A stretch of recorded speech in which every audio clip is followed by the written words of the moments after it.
Megastar Chiranjeevi గారు ఆ మధ్య ఏదో ఈవెంట్లో జిలేబీ తింటే మెగాస్టార్ చిరంజీవి గారిని జిలేబీ అంటూ నందమూరి ఫ్యాన్స్ సోషల్ మీడియాలో ట్రోల్ చేశారు. అయితే వారి ట్రోలింగ్ అంతగా పాపులర్ కాలేదు. కారణం జనాలకు ఆ ట్రోలింగ్ చాలా అసహ్యంగా అనిపించింది. పైపెచ్చు చిరంజీవి గారికి కనెక్ట్ చేసి ఏదైనా ఫుడ్ ఐటమ్ను జత చేస్తే అది ఎంతో పాపులర్ అవుతుందని చిరంజీవి దోశ నిరూపించింది. చిరంజీవి దోశ పేరుతో ఎన్నో రెస్టారెంట్లు కూడా ఉండడం మనం చూస్తూ ఉన్నాం. ఏదేమైనా చిరంజీవి గారితోటి ఆయన ఫ్యాన్స్ తోటి పెట్టుకోవడం నందమూరి ఫ్యాన్స్ చేసిన ఘోరాతి ఘోరమైన తప్పు. ఆ తప్పుకు వాళ్ళు ఫలితం అనుభవిస్తున్నారు.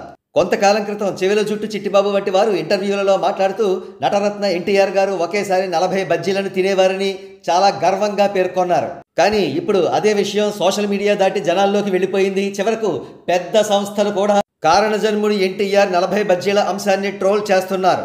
ఉదాహరణకు జియో హాట్స్టార్ తెలుగువాడు I'm a foodie I love food vlogging అంటూ ట్వీట్ చేసి సేపటపాకాయ సినిమాలోని ఒక సీన్ షేర్ చేశాడు. ఆ సీన్లో సుధ గారు అన్నయ్య గారు జ్యూస్ తీసుకురానా అని నాగినీడు గారిని అడిగితే ఆయన వద్దమ్మ 25 బజ్జీలు తీసుకురా అంటే వెంటనే అల్లరి నరేష్ గారు అందుకుని అమ్మ ఆ బజ్జీలను నిలువుగా కట్ చేసి అందులో ఉల్లిపాయ నిమ్మకాయ వెయ్యమ్మ అంటారు.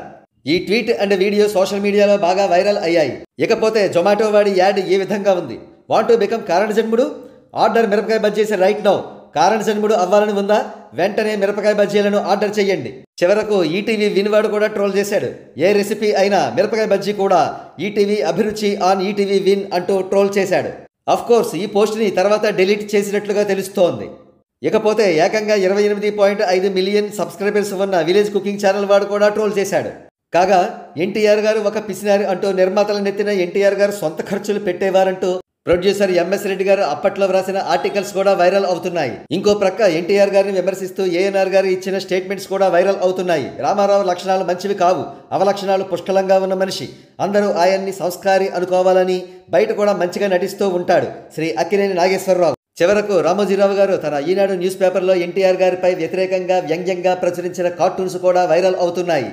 ఇక విక్టరీ వెంకటేష్ గారు అయితే ఒక సినిమాలో సీన్కి సంబంధించి ఇక్కడ ప్రతి ఒక్కడూ కూడా కారణజన్ముడే అంటూ వ్యంగ్యంగా అనడం కడుపుబ్బ నవ్విస్తోంది.